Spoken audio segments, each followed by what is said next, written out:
Ini ada pertanyaan dari Ibu Nike, anaknya laki-laki usia 2 tahun 1 bulan, berat badannya antara 10-11 kilo dan tinggi badannya 82 cm. Sudah diplot di grafik tumbuh kembang, menurut Ibu Nike di bawah -2 standar deviasi.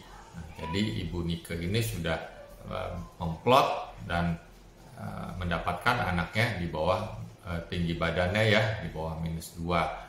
Tapi saya cek di kurva WHO di komputer, nah ternyata masih di atas ya. Tinggi badan anak Ibu Nike ini masih sedikit di atas garis merah standar deviasi. Jadi kalau kita lihat dari umur, jenis kelamin, dan tinggi badan, ini masih normal tapi kecil. Nah, pertumbuhan itu kan bukan hanya saat ini aja. Nah, kita lihat di ke belakang. Nah, kalau bisa kita titik-titikkan. Semua anak yang normal mempunyai pola pertumbuhan yang normal. Jadi kita lihat aja kurva tinggi badan ya, kita ikutin kurvanya. Nah, lalu mengenai kurva berat badan ya, kita ikutin kurvanya. Nah, maksudnya apa? Anak yang normal mempunyai pola pertumbuhan yang normal. Jadi kalau kita titik-titikin sejak dari awal kelahiran, 1 bulan, 2 bulan, dia garis lengkungnya itu mengikuti pola berat badan, tinggi badan yang ada di grafik. Nah, yang kita harus waspadai kalau terjadi perlambatan pertumbuhan. Jadi misalnya tadinya grafiknya di tengah, di garis hijau, kok pelan-pelan ke arah bawah. Ibaratnya kalau kita naik kendaraan dari kecepatan 80 terus menjadi 60 ya tetap maju tapi lambat. 40, nah makin lambat. Nah, dalam pertumbuhan itu dinamakan perlambatan pertumbuhan, growth faltering. Nah, ini suatu lampu kuning ya. Jadi ada sesuatu hal yang harus diperbaiki. Ini menyambung juga ada beberapa pertanyaan dari Bunda, gimana ya supaya tinggi badan anak saya itu tinggi ya. Nah, memang anak yang tinggi itu dambaan dari banyak orang tua ya. Nah, tinggi badan itu dipengaruhi oleh berbagai macam hal. Nah, dari 2 faktor yang penting nih. 1, genetik dan lingkungan.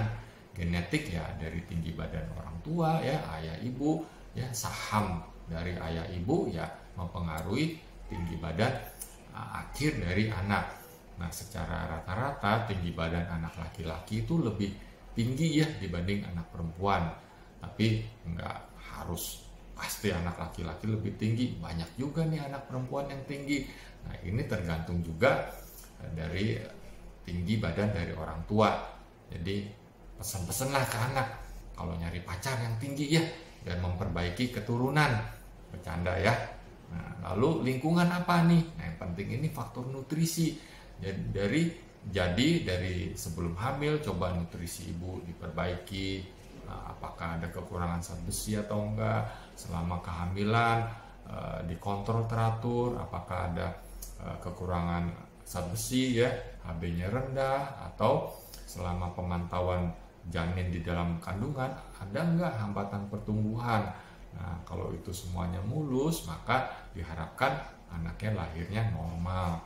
Nah, dengan pemberian ASI, nutrisi yang bagus, nah saat imunisasi ditimbang nih berat badan, tinggi badan, lingkar kepala, lalu diplot di grafik tumbuh kembang anak. Nah, diikutin tuh titik-titiknya sesuai nggak dengan pola grafik berat badannya, panjang badannya. Nah, jadi pertumbuhan itu suatu proses ya. Jadi kita yang bagus kita nilai sekian bulan, sekian tahun. Nah, jadi pemberian nutrisi yang bagus, maka banyak anak nih yang justru tinggi badannya lebih tinggi dari kedua orang tuanya, terutama anak laki-laki.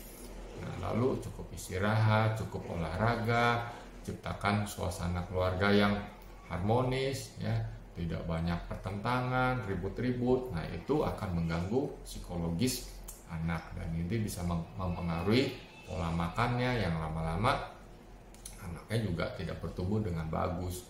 Nah, ini mesti diingat, kalau anak yang pendek, maka gennya ini bisa diturunkan ke beberapa generasi berikutnya.